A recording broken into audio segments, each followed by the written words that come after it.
hit the button. Okay. And Where's we're the funnies? There's no funnies. What? I know. Well, there's no funnies. Well, the fact that we've had to Google terrible jokes for starting the podcast is a sign that we And don't Chris have any funnies. decided even those were Read too one of them cheesy. out, Stuart. Number 43. Why do you never see elephants hiding in trees? Because they're so good at it. See? Right. You should do your optician one just for fun. Yeah. Come on. You'll never guess who I bumped into on my way to my eye test. Yeah. Everybody. Do you know that there's a company making glass coffins? Remains to be seen. If they're successful. You see, you just jumped. I know. Did you know just that? Or crashed did the you line. guess Yes. it? You Seen just crashed the line. Heard it before. Right, anyway. Well, okay, right. Here we let's are. Start. Let's Go. go. Let's Go.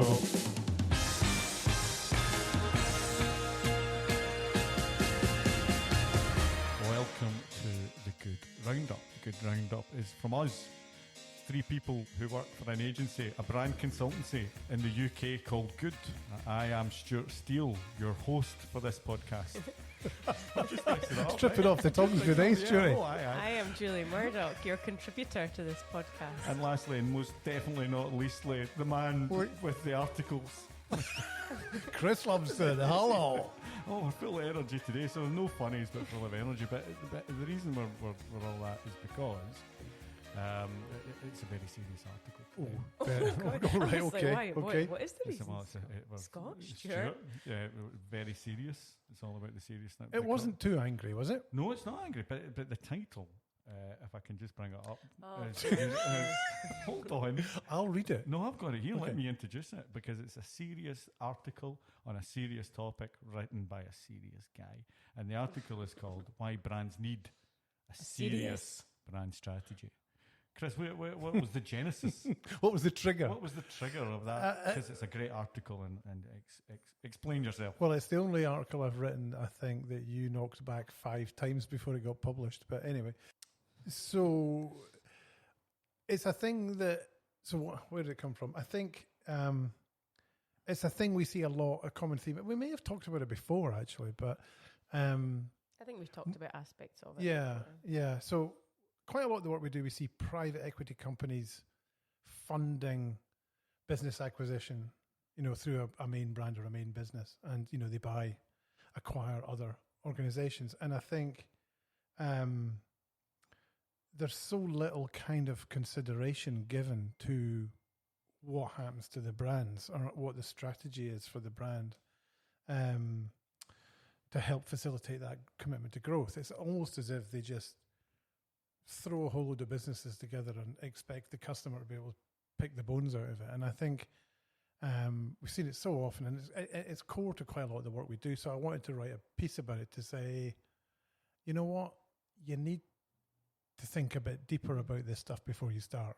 And when you contextualize the values of this stuff, I mean, we're talking about businesses that will spend hundreds of millions of dollars on acquisitions, over quite a short period of time, but spend nothing on formulating a strategy that facilitates customer understanding, really. But that's not just we've seen it a number of times, haven't we? Not just when it's private equity firms involved, just from global businesses that have grown also through acquisition. 100%, but generally where it's it causes the same problem in terms of the integration of those brands and products.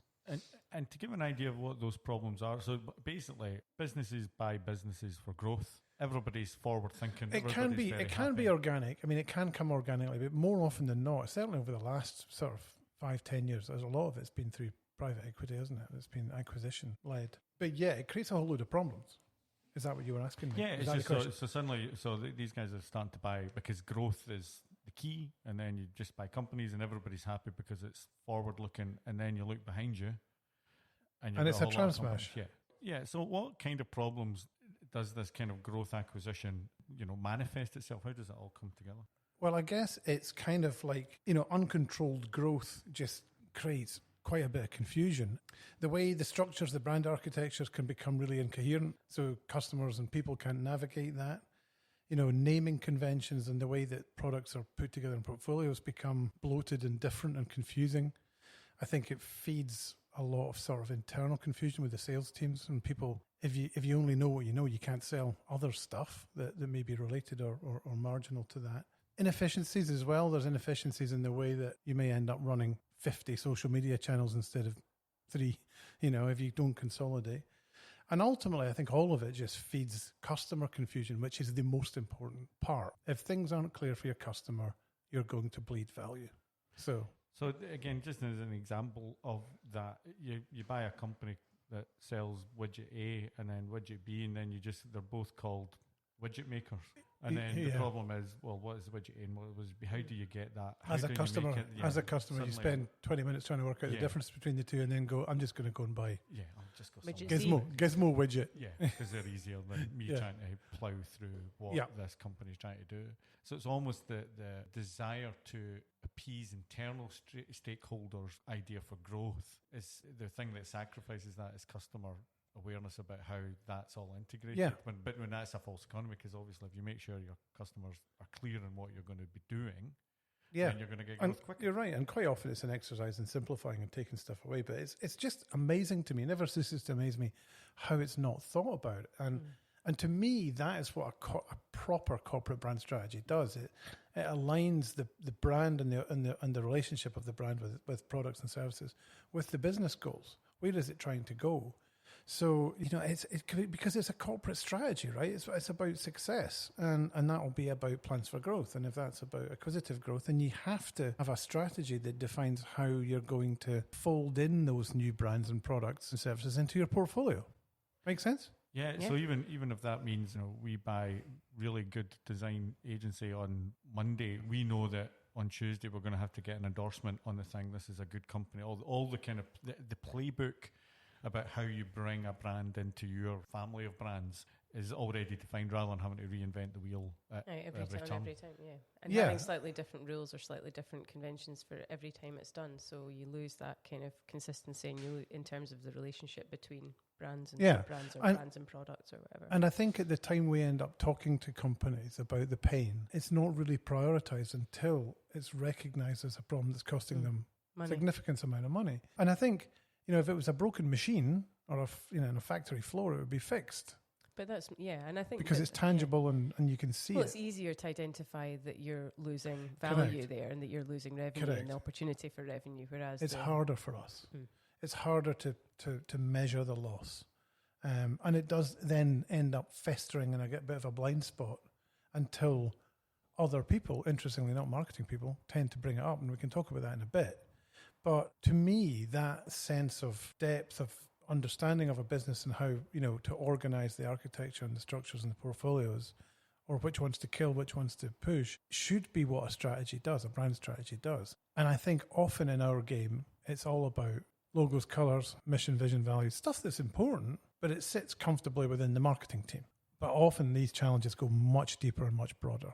Well, and the decisions, I think that part of the reason for that is because the decisions that are made around which brands to retain, which brands to fold in, which brands to potentially kill off, same applies for product. Those decisions don't live within the remit of marketing. So you end up with decisions being fudged or decisions being made because internally it's what makes sense. The impact of that is that you're then making ultimately it harder for customers to buy from you because it's more difficult for them to navigate, like you say, Stuart, the difference between widget A and widget B, if they're essentially the same product but being treated differently from a... You said it in a meeting earlier, it's that inside-out bias. We come from the outside, and, in the eyes of the customer. I mean, it should be, you should organise your product, services, brands in a way that's optimised for the customer, that makes it easier for them to buy. Yeah, Stuart talks about the kind of frictionless experience, that sort of seamless experience that customers are looking for, that ultimately, and the role that content has, the role that, but that brand has to sort of educate and help shortcut that decision-making process. If you're making it harder, then of course you're losing opportunities and losing ultimately value. When we talk about these things, in our beautiful ivory tower, they always seem quite obvious that of course that's what you should do. I'm always quite interested in why it's happened. And I think for me, a lot of it is that the success isn't necessarily the integration, it's the purchase. So, because that's usually the obstacle of kind of getting that business. By acquiring another business is a hard, difficult, complicated, emotional journey. And then when you've got it there, it's just kind of, thank God we're here, you're now part of the family and you're brand A and you're there. And I think that kind of success of the purchase hides the failure around integration. And it's and it's also, it is, and the one word that I would probably come back to out of all the difficulties in that journey is emotional. Because you've got people who have been maybe built a company up over 10, 15 years and it becomes theirs. And unless they're getting a great deal or whatever, it can be quite difficult to give that up. And that's why I think sometimes when I've seen it is like, well, we'd like to retain something of us because we want all the which is an example of the inside out, right? Yeah. But I think that emotion is only amplified by lack of thoughtful integration because, we say it all the time, don't we, that change is manageable. Or change, and inevitable in some cases, but it has to be managed and it has to be, whether that's internal communication, whether it's, customer communication, it has to start internally. And that's to your point about having that clearly defined brand strategy. It acts as a kind of unifying thing internally for teams because you can, in terms of articulating where the business is going and where all the brands, acquisitions, products sort of fit as part of that. So reaching beyond the marketing side of, colours and logos and visions and values, it does ask some quite challenging questions of the organisation. We're about to kick off one of these consultations, and it's going to ask them some fundamental questions about how they organise their business and where the value lies. What's the best brand to align some products and services under rather than others to facilitate growth? Is it one brand? Is it multiple brands? How does it play into conventions for naming products underneath that? These are quite difficult things.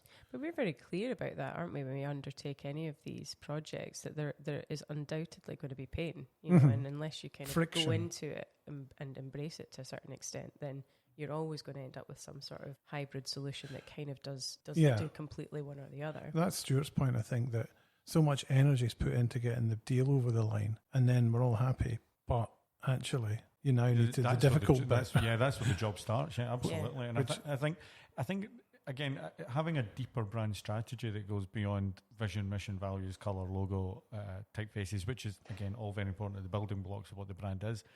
It also lets people know at the point of acquisition what's going to happen beforehand. It manages expectations. And I think what it then does, listen, this is part of the deal. That there's probably two options of how your business is going to be brought in.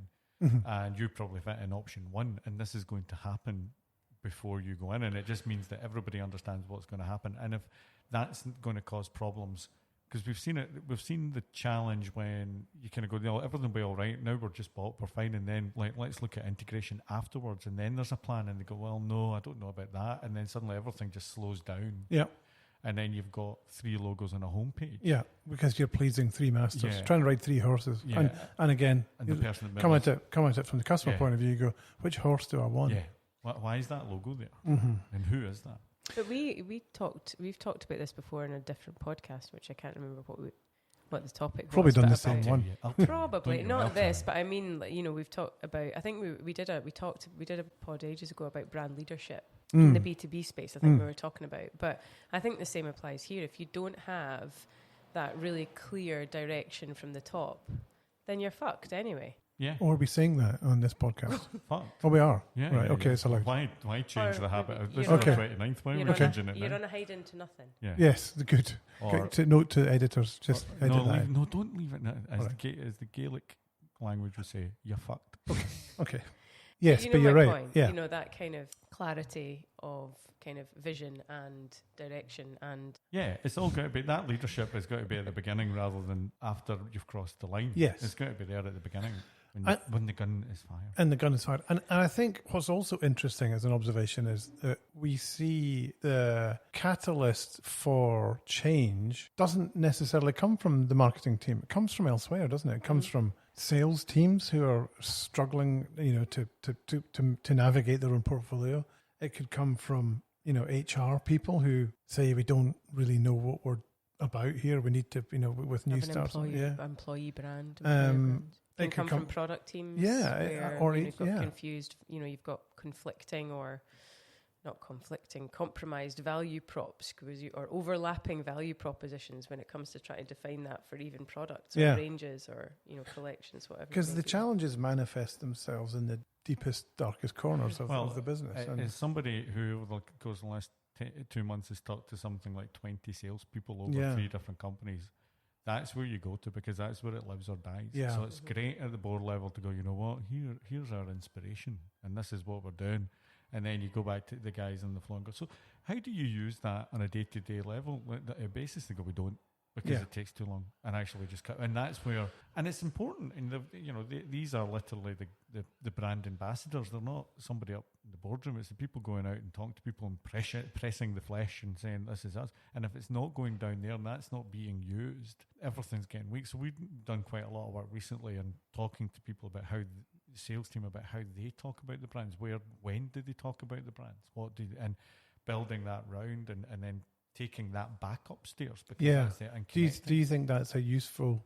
Do you think that's always the best starting point? Well, when you're talking to somebody whose livelihood is literally to try and get a sale as quickly and as easily as possible, and their commission is based on making sure the story you is see as how they as use the possible. brand. Yeah, because they know when it's used and when it's not, and they know when it's got power and when it's not, and that to me is the shortcut.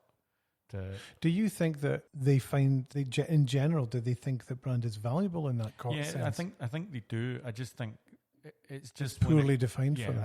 I think they do, absolutely, because they know that they are walking in representing a whole set of values and distinctions that are different from the competition. Yeah. So they absolutely, and they're proud to work with that company. So is the difference that it's not there for them in a coherent fashion to parrot effectively? I think does the salesperson recognise what's being said on the website? Yeah. And does it connect? And so you're saying this, well, we'd never say that. I go, why not? I go, well, because the people we talk to, X, Y, Z. Yeah. Or something. And what's happened occasionally is that we get a little, we get some, I've done presentations which are just basically lines from salespeople. Just going, this is how you do it, this is how you do this. I said, I've not written anything, I've just taken out what you've got and re-articulated that and married that in with the brand so that everybody's kind of happy. They can sell and you can promote. It all works. Mm-hmm, So it's that to me. Then so to your point of that's where a strong, and especially when you're talking to a company that's maybe acquired another company and the original sales team of the master brand go, we don't know how to talk about that. Yeah. We don't know how to introduce it. We don't know because we did this and we can understand the level of doing that, but we don't quite know how to introduce it. As rather than say, well, we bought this company, this might be interesting to you. Especially when these guys are going in, their job is not to sell the brand, but to solve the customer problem, and that's what they're trying to do. They're listening. It's always a consultative sale, and if they can't articulate how that new brand, is going to solve that customer's problem, they're just not going to mention it. Mm-hmm. I was just going to say we've talked a lot about growth through acquisition and where we see the resulting pain points, from a lack of a coherent brand strategy on that front. But we've also seen it. I'm trying not to say all the time, and it's really difficult. Don't you ever? We've also seen it with some of our big B2B clients where they have been looking to enter a new market or vertical, and there's been a sense from usually the product team or sometimes product and marketing that they need to create some sort of sub-brand, or sometimes it's a tagline but sometimes it's literally a slightly different, Acme brand, healthcare, whatever it is that sits alongside them. And I think, again, and that's not necessarily, I'm not saying that's always the wrong decision to make, but unless there is a clearly defined brand strategy that helps guide all of these decisions, then you end up with, a massively disparate collection of brands and products, and again, same issues, confused sort of portfolio. A set of wheels that have been reinvented 15 times. 15 times, exactly. So in terms of some of the same issues you talked about around inefficiency, confusion, internal confusion, customer, you don't have, without that clear set of guidelines or rules in some cases, then the opportunity for teams across the business to go off and start creating things that just add layers of complexity to that overarching master brand is always there. Same issues, I guess, but just from a slightly different lens. Yes, present slightly differently. I think it's also interesting that our job is not necessarily to, sometimes you find yourselves in a scenario where you can see the patterns because you see it with other clients and you recognize the issues, but they're not quite there yet themselves. But it's interesting because it's not our job to convince them that they need to do this. They need to come to Recognise Jesus it. themselves. You know, Are you but we calling can- yourself Jesus? Other I'm calling- religious figures are available. correct, He is our correct. brand God, correct. the son of our brand God. But it's important that you know that then it's up to us to help kind of, I guess, as Blair Enns would say, lead the sale in that sense, to say, Mhm. look, we've seen this before and we can help fix it, but it's going to be challenging. So it needs unity and clarity at the top of the organization that this is something that they're going to lean into. This can't come from a brand manager north. It has to come from CEO south, if you know what I mean, I'd agree. or somewhere Yep. at that I would level agree as for well. it to really grip. Backtrack. So yeah, that was what my piece was about. And I wrote a little definition, Stuart, about what I think a good brand strategy should do. Yeah, I suppose now is a good opportunity for you to share that definition. And I don't know whether we'll use this in the future, but I like it because it says that a good brand strategy manages the interrelationships between products, services, and the corporate entity, organizing them in such a way as to minimize confusion for customers on their way to purchase. In a sentence, that's what a good brand strategy should do. You tearing up, Julie? No, I was just yawning. I was a bit Was it yawn? So the point is, you need to go deeper than logos, colours, vision, mission, values. You need to understand what is driving the business, and then the Yes. brand can follow. Because what do we say? Well, we brand said strategy is business strategy. Thank you and good night. No, well, we're not finished yet because the reason Nice try. the reason that the reason that I pushed back on this, I don't think it was quite 5 times. I think it was maybe 4. Maybe 4, but because the original title was "Why Brands Need a Corporate Brand Strategy." Yes, and I still think corporate's a good word in there. I Stuart think, argues that it's unnecessary. I think it's unnecessary, and also I think corporate suggests that you need this at scale when you're big. Whereas I think what's nice about the serious brand strategy is that I don't think there's businesses of all size should be thinking about this at the beginning, not just when they start. You know, we've just been bought for $10 million and we're now going to be a big company. I think even the smallest company should go. You know, and they might not use it for 5 years, but I think when they're coming up with a brand strategy, these are the questions that you're raising, like what happens if you're acquiring, what happens if you're doing a partnership, What does that mean? what does it mean for the brand and how does it work, and what's the playbook? So for me, it's a serious brand strategy can be from some of our smallest clients to the biggest, and I think that to me is. No, you could say that as corporate, but for me, it suggests that it's only for the big brands. I think a brand at every level should be considering it to some degree. And I don't disagree with you. You're not wrong. I suppose what you're saying is, You're not wrong. but yeah, what you're effectively saying is define the word corporate. But for me, when I wrote it, I felt that word conveys a seriousness or elevates it beyond marketing and takes it into the realm of, you know, this is a higher level consideration, and it just made me feel good. Well, you know, But I think, but you know, it drives it above products, it drives it above brands, it takes it to the top entity, and quite often there is a mother or a master corporate entity that sits above this stuff, and that's what I was trying to say. And just to push back a little bit, I mean, other words, other industries use corporate as a prefix, like finance, corporate finance. You could argue it's just finance. yeah, I don't- You could, but yes, you're saying it's unnecessary. I take your point. Yeah. And actually, I did take it out quite a lot. I did take it out. No, you did, and it's not. And I say, I think it's. I mean, don't get me wrong. There's a lot of other stuff I was wanting to take, but I mean, it wasn't just about the corporate stuff. There was a lot of Chris with his big brand hammer go swishing it. Brand hammer. But I mean, I think it's. I think it's a good point to kind of go to take branding seriously, and that's what our vision is, to kind of To make it better understood, make it valued better and respected. yes. Yeah. I think it's not just the fluffy, the domain of the fluffy colouring in department. This Correct. has huge. This will stop you bleeding value. Yeah. This will help promote growth, and especially with some, you know, the growth sits with the master brand as opposed to being dispersed along a number of ways. And that's just one of the benefits of having a serious brand strategy, as long as just having a brand strategy going, well, our logo's this, and here's our vision. Yeah. And here's our brand guidelines. Wow.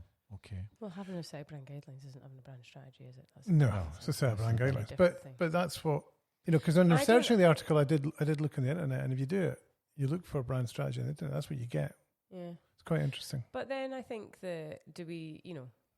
because I kind of agree with both of you. I didn't really question it. I know.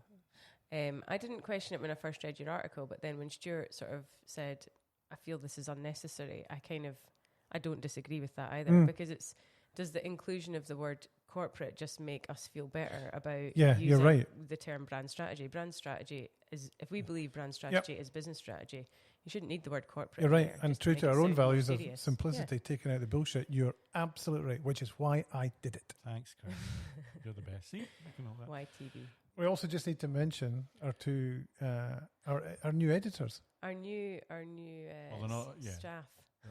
Jack and Will Enterprises Inc. Jack, indeed, have been. Stuart, up until this point, has been doing all the editing of this fine podcast, and he's done a very good job. Thanks. But now we've got the professionals on board, Jack and Will, who are taking over the reins and did a sterling job with the last one. So good luck with this one. Good money in it, turns out. So, If only you'd known. Only I'd known. I could have done it. Happy days. Right.